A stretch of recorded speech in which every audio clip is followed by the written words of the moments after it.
ጤና ይስጥልን አድማጮች እንደምን ውላችኋል። ከትርታ 97.6 ኤፍኤም የዕለተ ረቡዕ የሐምሌ 1 ቀን 2018 ዓ.ም የትርታ 600 የምሳ ሰዓት ዜናዎችን ይዘን ቀርበናል። ብርቱካን ዋልተንጉ ዜናዎችን እየመራው አብሬያችሁ ቆይታ አደርጋለሁ። አብራችሁን ቆዩ።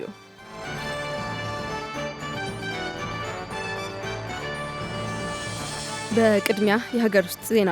በአዲስ አበባ ከተማ የነዳጅ መቅጃ ማሽኖች ላይ የልኬት ችግር በተገኘባቸው ማደያዎች ላይ እርምጃ መወሰዱን የከተማዋ ንግድ ቢሮ አስታወቀ። የቢሮ ኃላፊ የሆኑት ሀቢባ ስራጅ እንደገለጹት ከሆነ በከተማ አስተዳደሩ በሚገኙ ነዳጅ ማደያዎች ላይ ባካሄዱት ምርመራ የልኬት ችግር የተገኘባቸው ማደያዎች ላይ ተገቢው የሕግ እርምጃ ተወስዷል። በዚህም መሰረት በንፋስ ስልክ ላፍቶ ክፍለ ከተማ ጋርመንት አካባቢ የሚገኘው ኖክና በአቃቂ ቃሊቲ ክፍለ ከተማ የሚገኘው አልፋ ነዳጅ ማደያዎች የመቅጃ ማሽን የልኬት ችግር በመገኘቱ ከነዳጅ አቅርቦት ስራ ለ2 ወራት እንዲታገዱ ተደርገዋል። እንዲሁም በአቃቂ ቃሊቲ ክፍለ ከተማ የሚገኘው ተባረክ ነዳጅ ማደያ ለ1 ወር ከነዳጅ አቅርቦት እንዲታገድ መወሰኑን ወይዘሮ ሀቢባ ገልጸዋል። ከእገዳ በተጨማሪም በአቃቂ ቃሊቲ ክፍለ ከተማ ቱሉ ዲምቱ በሚገኘው የተባበሩት ነዳጅ ማደያና በቂርቆስ ክፍለ ከተማ ካዛንቺስ አካባቢ የሚገኘው ኦላ ነዳጅ ማደያ የመጨረሻ የጽሁፍ ማስጠንቀቂያ እንደተሰጣቸው ተገልጿል። የአዲስ አበባ ንግድ ቢሮ ኃላፊዋ አክለውም በከተማዋ ልኬትን ማዛባት ፍትሐዊ የንግድ ውድድርን በሚያደናቅፉ ነዳጅ ማደያዎች ላይ እየተወሰደ ያለውን የክትትልና የሕግ ማስከበር እርምጃ አጠናክረው እንደሚቀጥሉ አረጋግጠዋል።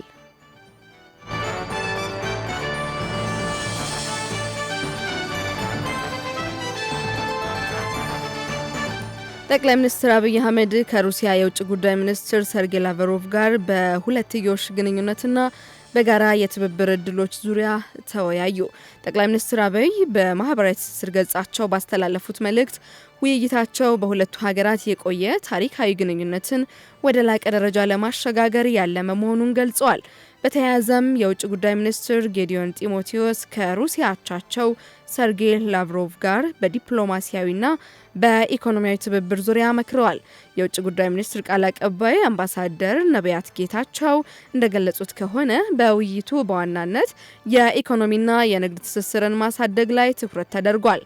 በዚህም የኢትዮጵያን የቡና ኤክስፖርት ማሳደግና ከሩሲያ የሚመጣውን የአፈር ማዳበሪያ አቅርቦት ማጠናከር በሚቻልባቸው ጉዳዮች ላይ በጋራ ለመስራት መስማማታቸውንም አስታውቀዋል። በተጨማሪም በኢንቨስትመንት በሳይንስና በቴክኖሎጂ ዘርፎች ያለውን ትብብር ለማጎልበት ተወያይተዋል። በዲፕሎማሲው መስክም ኢትዮጵያ በብሪክስ አባልነቷ እንዲሁም በተባበሩት መንግስታት ድርጅትና በአፍሪካ ህብረት መድረኮች ከሩሲያ ጋር ያላትን የውጭ ፖሊሲ ቅንጅት ለማጠናከር ስምምነት ላይ ተደርሷል። የሩሲያ የውጭ ጉዳይ ሚኒስትር ሰርጌይ ላቭሮቭ ለይፋዊ የስራ ጉብኝት አዲስ አበባ መግባታቸው የሚታወስ ሲሆን የሁለቱ ሀገራት የሁለትዮሽ ግንኙነት ወደ ላቀ ምዕራፍ ለማሸጋገር እንደሚሰሩም በውይይቱ ወቅት ተመላክቷል።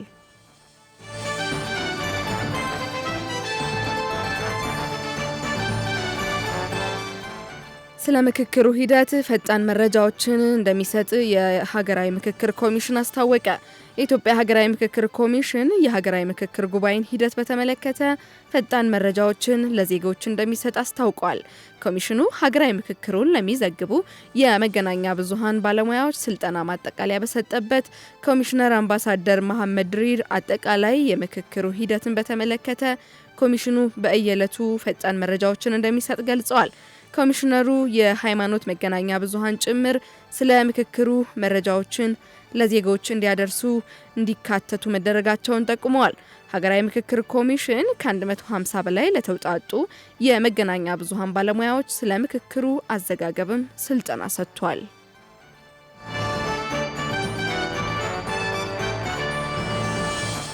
አድማጮች ቀደም ሲል የሀገር ውስጥ ዘገባዎችን ነበር ለእናንተ ያደረስን። ከዚህ በመቀጠል ደግሞ በዝርዝር ወደ ተመለከትነው ጉዳይ እናልፋለን።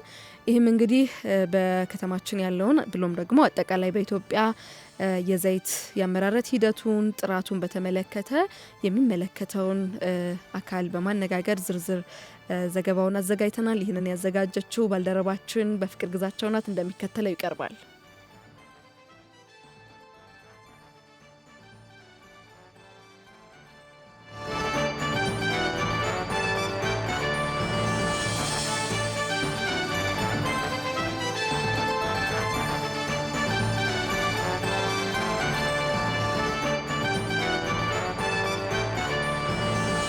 ሀገራት በአንድም ሆነ በሌላ መንገድ የህዝቦቻቸውን ፍላጎት ለማሟላት ከሀገር ውስጥ ጀምሮ እስከ ዓለም አቀፍ የኢምፖርት ምርቶችን እስከ ማስገባት የተለያዩ ስራዎችን ይሰራሉ። በሂደቱ ምርቶችን ወደ ሀገር በማስገባት በተለይም የምንዛሬ ዋጋቸው አነስተኛ ለሆኑ ሀገራት ከምንዛሬ አንጻር ለውጭ ይዳረጋሉም ይባላል። በተለይም ደግሞ ምርትን ከሀገር ውስጥ አምርቶ ጥሬ ዕቃውን ወደ ውጭ ልከው መልሰው ደግሞ ያለቀለት ምርትን የሚቀበሉ ሀገራት ከገቢያቸው ይልቅ ወጫቸው ሲያይልም ይስተዋላል። ኢትዮጵያም ከነዚህ ሀገራት መካከል አንዷ ናት። የተለያዩ ምርቶችን አምርታ ወደ ውጭ ከላከች በኋላ ምርት ሂደቱን አጠናቆ ተመልሶ ወደ ሀገር ውስጥ ይገባል። ከነዚህ መካከል በዋናነት በዓለም አቀፍ ገበያ ተፈላጊ የሆነው የኢትዮጵያ ቡና አንዱ ሲሆን ጥሬ ቡናን ወደ ውጭ በመላክ የተለያዩ ሂደቶችን አልፎ ተመርቶና ታሽጎ ተመልሶ ወደ ሀገር እሴት ተጨምሮበት ይመጣል። በተመሳሳይ በአፍሪካ ብሎም በዓለም የምትታወቅበት የቆዳ ምርት ሌላኛው ነው። የቆዳ ምርት ቆዳው ከሀገር ኤክስፖርት ተደርጎ የፋብሪካ ሂደትን አልፎ በልብስና መሰል የቆዳ ውጤቶች እሴት ተጨምሮበት ወደ ሀገር ውስጥ ተመልሶ ይገባል። ሌላኛው ደግሞ የዘይት ምርት ነው። ለዘይት ማምረቻ የሚሆኑ ግብዓቶችን ኢትዮጵያ ታመርታለች። ነገር ግን ግብዓቶችን ወደ ውጭ ልካ መልሳ ደግሞ የታሸገ ዘይትን ታስገባለች። ይህንን ዘርፍ ለማበረታታት በተለይም ደግሞ የዘይት ምርትን እዚሁ ሀገር ውስጥ አምርቶ አጠናቆ እሴት ጨምሮ ወደ ውጭ ለመላክ ስራዎች እየተሰሩ እንደሆነ የኢንዱስትሪ ሚኒስቴር እየገለጸ ይገኛል። በኢንዱስትሪ ሚኒስቴር ደረጃ ምርትን ከማበረታታትና ጥራታቸው እንዲጠበቁ የማድረግ ስራዎች እየሰራ እንደሚገኝም ተገልጿል። ታዲያ ምግብና መድኃኒት ባለስልጣን የዘይት ምርቶች ጥራት ለማረጋገጥ ምን አይነት ስራዎችን እየሰራ ይገኛል ሲልም ጠይቀናል። የአዲስ አበባ ምግብና መድኃኒት ባለስልጣን የምግብና ጤና ነክ ተቋማት ቁጥጥር ዳይሬክተር አቶ እስጢፋኖስ ጌታቸው በዚህ ጉዳይ ሀሳባቸውን ለትርታ የገለጹ ሲሆን በተለይም ከምርቶቹ ባሻገር የማምረቻ ቁሳቁሶች ላይ የሚደረገው የጥራት ቁጥጥር በተመለከተ ለትርታ ነግረዋል። ዘይት እንግዲህ በሁለት መልኩ ቁጥጥር እናደርጋለን። ዘይት ምርቶችን አምራቹ ላይ እንዲሁም ደግሞ ከሀገር ውጭም ከውጭም የሚመጡ በሽያጭና ማምረቻው ላይ ቁጥጥር እናደርጋለን። ቁጥጥር ስናደርግ ሀገሪቱ ያስቀመጠችው ስታንዳርድ አለ።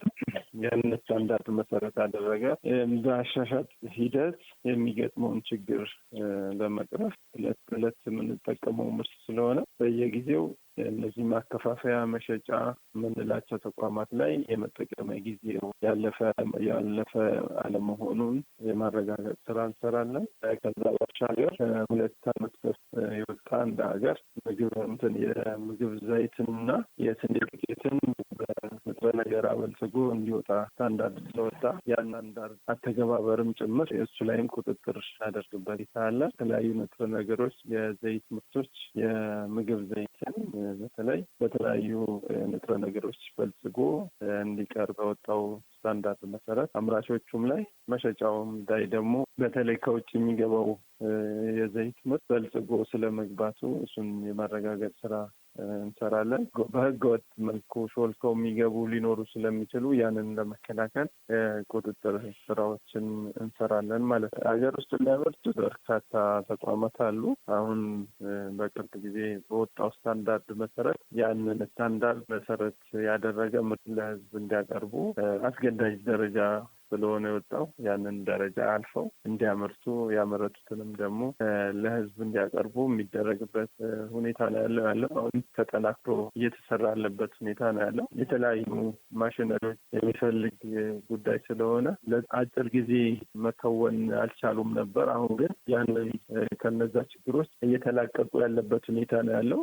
በተቻለ መጠን እያንዳንዱ አምራች ድርጅት በታዘዙት ወይም ደግሞ ስታንዳርዱ በፈቀደው በነገር የበለጸገ ስለመሆኑ የማጣራት ስራ እየሰራን ያለንበት ሁኔታ ነው ያለው። እንዲሁም ደግሞ እነዚህ ያልቻሉትን ደግሞ ቀደም ብሎ ሲሰሩ የነበሩ የማስተሳሰር ስራም የሰራንበት ሁኔታ አለ። ሌሎች ማበልጸግ ወደሚችሉት ጋር እንዲያቀርቡ ቀጥታ ምርታቸውን ለህዝብ ለገበያ እንዳያቀርቡ የማድረግ ስራ እየሰራን ያለንበት ሁኔታ ነው ያለው። ማበልጸግ ለጀመሩት እንደ ግብአት አቅርበው እዛ በልጽጎ ለገበያ እንዲቀርብ ለህዝብ እንዲቀርብ የማድረግ ስራ የማስተሳሰር ስራውም ጭምር እየሰራን ያለንበት ሁኔታ ነው ያለው። ባለመቻል ለገበያ እንዳይወጡ ስራውን እየሰሩ ግን ምርቱን ቀጥታ ለህዝብ ሳያቀርቡ ለሌላ ድርጅት አቅርበው በዛኛው ድርጅት አማካኝነት በልጽጎ ወደ ገበያ እንዲወጣ የማስተሳሰር ስራ እንዲሰራ ከራሳቸውም ከአምራቾቹም ጭምር በጋራ ተወያይተንበት በዚህ መልኩ እንዲሄድ የማድረግ ስራ እየሰራን ያለንበት ሁኔታ ነው ያለው። አቶ እስጢፋኖስ አክለውም በተለይ በዚህ የቁጥጥር ሂደት ላይ የገጠማቸው ተግዳሮትና የተወሰደ እርምጃ በተመለከተ ሀሳባቸውንም አጋርተዋል። በተለይም ባዕድ ነገሮችን ለግብዓትነት የሚጠቀሙ ድርጅቶች እንደገጠሟቸው የተናገሩ ሲሆን አስፈላጊው ክትትልና ድጋፍ እንዲሁም እርምጃ እንደተወሰደም ተናግረዋል። ከጥራት ጋር ተያይዞ በተለይ የአንድ ግብዓት ይጠቀማሉ ዘይት አምራቾች ከቅርብ ጊዜ ወደዚህ የለውዝ ምርትን እንደ ግብዓት ይጠቀማሉ። ያንን የሚጠቀሙ ድርጅቶች ከፍተኛ ጥንቃቄ የሚፈልግ ምርት ስለሆነ ለውዝ በቀላሉ የሚበላሽ ስለሆነ አለመበላሸቱ ምርቱንም ጤናማነቱን አለማጣቱ ተረጋግጦ ለሕዝብ እንዲቀርብ የማድረግ ስራ እየሰራን ያለ ነው። በተለይ የለውዝ ግብዓትን እንደ አንድ ግብዓት የሚጠቀሙ ለዘይት ግብዓትነት የሚጠቀሙ ድርጅቶች ለውዝ በአቀማመጥ በአመራረት ሂደት ብልሽት ይገጥመዋል።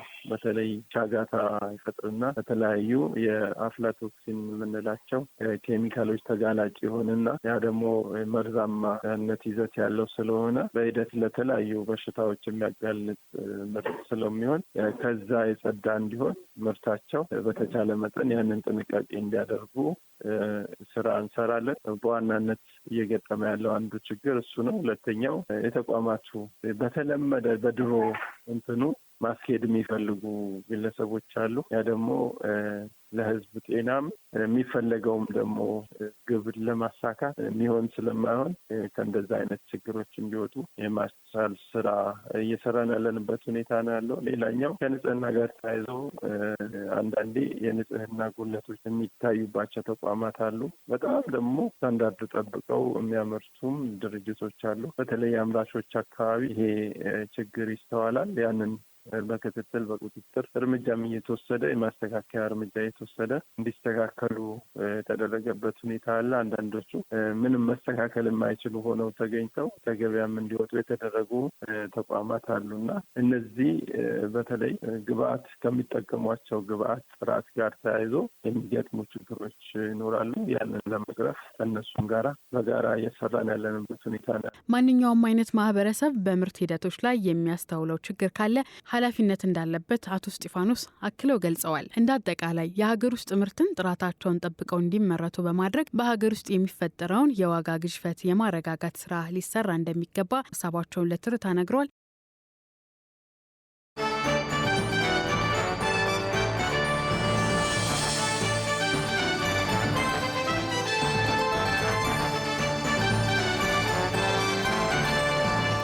አድማጮች ቀደም ሲል በዝርዝር ወደ ተመለከትነው ጉዳይ ነበረ ለእናንተ ያስደመጥናችሁ። አሁን ደግሞ ወደ ውጭ ዜናዎች እናልፋለን። በቅድሚያ የአፍሪካ በሱዳን ጦርነት ግንባር ቀደም በሆነችው ኤልኦቤይድ ከተማ የጅምላ ጭፍጨፋ ፍርሃት መንገሱ ተገለጸ። በሱዳን ለ3 ዓመታት ገደማ በዘለቀው አውዳሚ የእርስ በርስ ጦርነት ግንባር ቀደም በምትገኘው ስትራቴጂካዊቷ ኤልኦቤይድ ከተማ ውስጥ የድሮን ጥቃት በከፍተኛ ሁኔታ መጨመራቸውን ተከትሎ በከተማዋ ሌላኛው የጅምላ ጭፍጨፋ ሰለባ ልትሆን ትችላለች በሚል ከፍተኛ ስጋት ማንዣበቡን የተባበሩት መንግስታት ድርጅትና የዓለም አቀፉ የሰብአዊ መብት ተሟጋቾች አስጠነቀቁ። በሰሜን ኮርዶፋን ግዛት ዋና ከተማ በሆነችውና ወደ 500 ሺህ የሚጠጉ ነዋሪዎች በሚኖሩባት ኤልኦቤይድ ከተማ ውስጥ ከቅርብ ጊዜ ወዲህ በሲቪል መሰረተ ልማቶች ላይ ያነጣጠሩ ጥቃቶች በከፍተኛ ሁኔታ ጨምረዋል። የተባበሩት መንግስታት የሰብአዊ መብቶች ከፍተኛ ኮሚሽነር ቮልከር ቱርክ በጀኔቫ በተካሄደው የሰብአዊ መብቶች ምክር ቤት ስብሰባ ላይ እንደገለጹት ከሆነ በሰኔ ወር ውስጥ ብቻ በተፈጸሙ 15 የድሮን ጥቃቶች ቢያንስ 45 ሰላማዊ ሰዎች ለህልፈት ተዳርገዋል። በተጨማሪም 41 ሰዎች ከባድና ቀላል የአካል ጉዳት ደርሶባቸዋል። የአመፅ ክትትል ቡድን የሚባለው በበኩሉ በሰኔ ወር ከተማዋን የመቱት የድሮን ጥቃቶች ብዛት ግጭቱ ከተጀመረበት ጊዜ አንስቶ ከፍተኛው ወርሃዊ ድምር መሆኑን አረጋግጧል። ጥቃቶቹ በዋናነት ያነጣጠሩት በነዳጅ ማደያዎች፣ በኤሌክትሪክ ኃይል ማከፋፈያዎች እንዲሁም በገበያ ቦታዎችና በመኖሪያ መንደሮች ላይ ነው። ለደህንነቷ ሲባል ስሟ የተቀየረው የ27 ዓመቷም አንድ የዩኒቨርሲቲ ተማሪ እንደተናገረችው በአንድ በተጨናነቀ የነዳጅ ማደያ ውስጥ እያለች ያለምንም ማስጠንቀቂያ በድሮን ጥቃት መመታቷንና በጥቃቱም በእጆቿና በእግሮቿ ላይ ከባድ ጉዳት እንደደረሰባት የዘገበው ቢቢሲ ነው።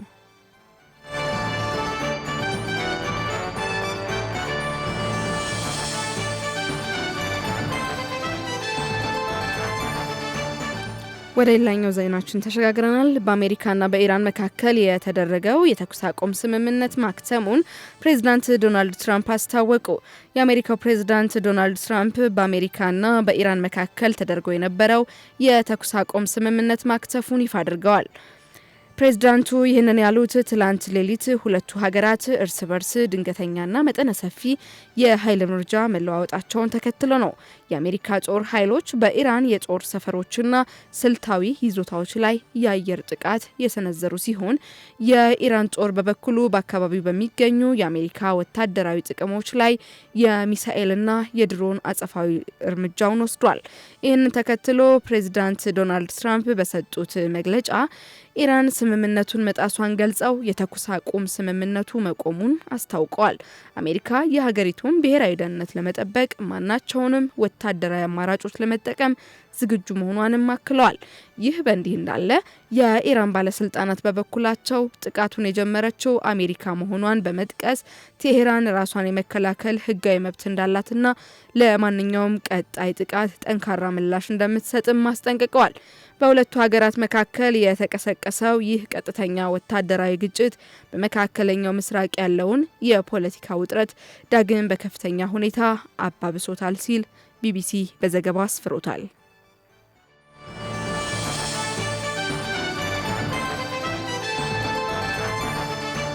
በመጨረሻም በአውሮፓና በአሜሪካ መካከል ያለውን የመከላከያ ወጪ ልዩነት እኩል እንዲሆን ማድረጋቸውን የኔቶ ዋና ጸሐፊ አስታወቁ። የሰሜን አትላንቲክ ጦር ቃል ኪዳን ድርጅት ኔቶ ዋና ጸሐፊ ማርክ ሩቶ የአሜሪካው ፕሬዝዳንት ዶናልድ ትራምፕ በወሰዱት ጠንካራ አቋም በአውሮፓ አባል ሀገራትና በአሜሪካ መካከል የነበረው የመከላከያ በጀት ወጪ ልዩነት ማስከተሉን ገልጿል። ዋና ጸሐፊው በአንካራው የኔቶ ጉባኤ ላይ እንደተናገሩት ትራምፕ በአውሮፓ ሀገራት ላይ ያደረጉት ተከታታይ የፖለቲካ ጫና አባል ሀገራቱ ለመከላከያ የሚያወጡትን በጀት በከፍተኛ ሁኔታ እንዲጨምሩ አስገድዷቸዋል። ይህ እርምጃ ቀደም ሲል በአሜሪካ ላይ ብቻ ተጭኖ የነበረውን ከፍተኛ የወታደራዊ ወጪ ሸክም እኩል ለማጋራት ማስቻሉን ዋና ጸሐፊው አክለው ጠቅሰዋል። ፕሬዚዳንት ዶናልድ ትራምፕም በበኩላቸው አውሮፓውያን አጋሮቻቸው የጦርነቱን ወጪ በአግባቡ እንዲጋሩ ያደረጉት ጥረት ውጤት ማምጣቱን ገልጸው ይሁን እንጂ አሁንም ቢሆን እያንዳንዱ አባል ሀገር የበጀቱን ድርሻ ሙሉ በሙሉ ማበርከት እንዳለበት አሳስበዋል። የአውሮፓ መሪዎች የትራምፕን አስተዳደር ፍላጎት ለማሟላትና በጋራ መከላከያው ላይ ያላቸውን ቁርጠኝነት ለማሳየት በ10 ቢሊዮን ዶላሮች የሚገመቱ አዳዲስ የጦር መሳሪያ ግዢዎችን ለመፈጸም መስማማታቸው ተገልጿል። ዘገባው ያናዶሉ ነው።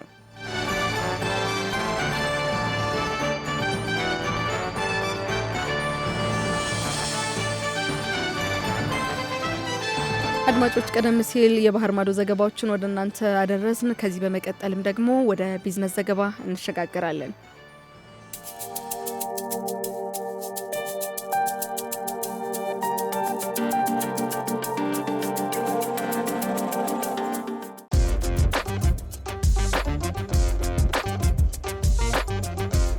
የ11 ቢሊዮን ዶላር የውጭ ንግድ ገቢ በበጀት ዓመቱ አስመዝግበናል ሲሉ ጠቅላይ ሚኒስትር አብይ አህመድ ተናገሩ። ሀገሪቱ ከ1984 እስከ 2000 ዓ.ም ባሉት 17 ተከታታይ ዓመታት ውስጥ ካገኘችው አጠቃላይ የኤክስፖርት ገቢ ጋር እኩል መሆኑን ጠቅላይ ሚኒስትር አብይ አህመድ ተናግረዋል።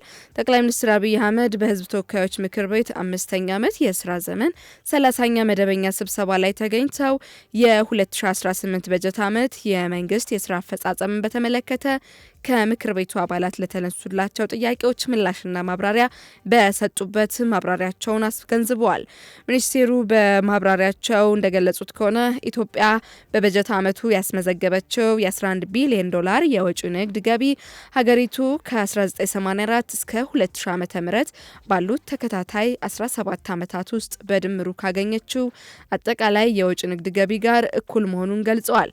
ይህ ከቅዱ በላይ አፈጻጸም የታየበትና በአንድ ዓመት ውስጥ የተመዘገበው ታላቅ ውጤት የኢትዮጵያውያን የጋራ ድል መሆኑንም ተናግረዋል። የውጭ ምንዛሬ ገቢ ምንጮችን በዝርዝር ያነሱት ጠቅላይ ሚኒስትሩ ከአገልግሎት ወጪ ንግድ 9.5 ቢሊዮን ዶላር፣ ከውጭ ቀጥታ ኢንቨስትመንት 4 ቢሊዮን ዶላር ገደማ ገቢ መገኘቱንም ጠቅሰዋል። በተጨማሪም ከእርዳታና ብድር 5 ቢሊዮን ዶላር ገደማ ወደ ሀገር ውስጥ ፈሰስ መደረጉን ጠቁመው በአጠቃላይ ኢትዮጵያ በተጠናቀቀው በጀት ዓመት 38 ቢሊዮን ዶላር ገደማ የውጭ ካፒታል ፍሰት ማግኘቷን አስታውቀዋል።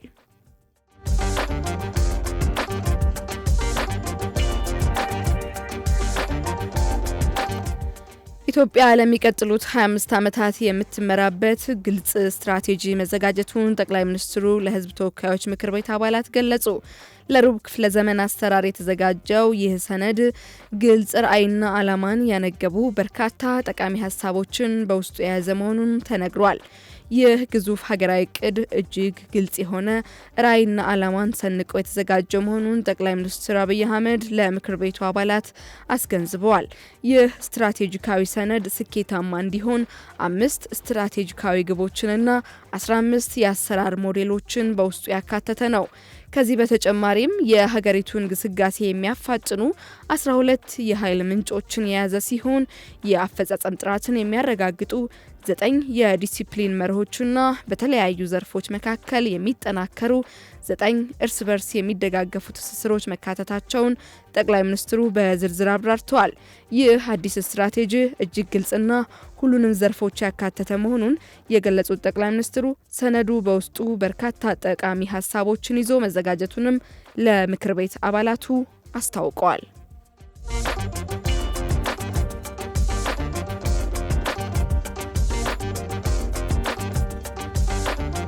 አድማጮች፣ የቢዝነስ ዘገባዎቻችን እነዚህን ይመስሉ ነበር።